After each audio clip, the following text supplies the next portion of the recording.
The humanitarian situation in Gaza is absolutely heartbreaking.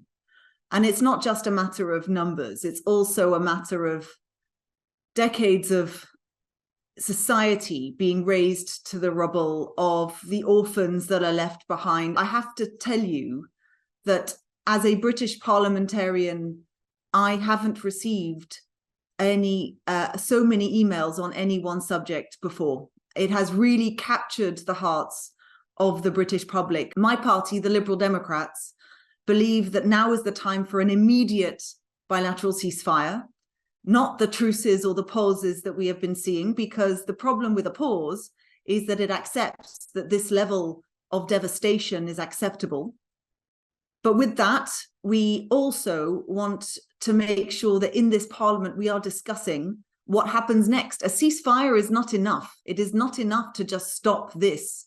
We need to get to the point where we have a viable Palestinian state.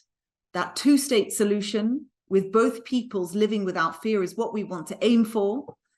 In order to do this, we have to be pragmatic. The international community won't accept that Hamas is part of that solution, but nor, quite rightly, will Netanyahu be. And we need to already start thinking as an international community, how do we ensure that that two-state solution, that peace that we have all been craving for so many generations is now finally firmly on the table, as my own British constituents are now asking for. Me and my party have been concerned about this move from the British government to send drones because it felt very one-sided.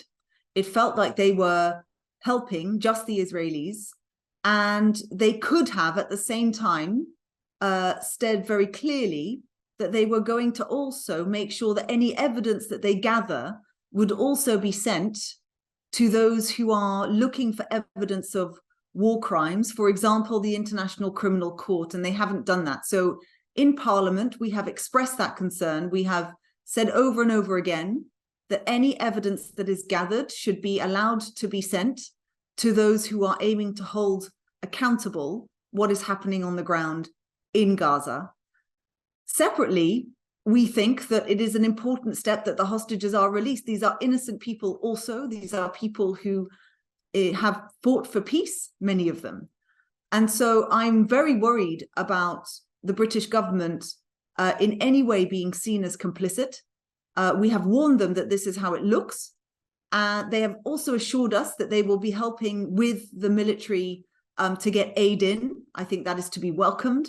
But I think that the British government has not got the emphasis right in being fair to both the Palestinians and the Israelis.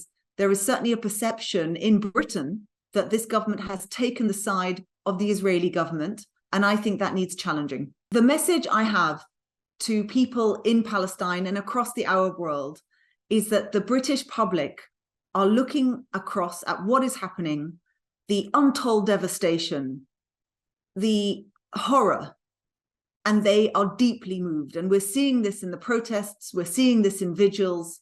Whichever people who are innocent are affected by this, we know that this cannot continue.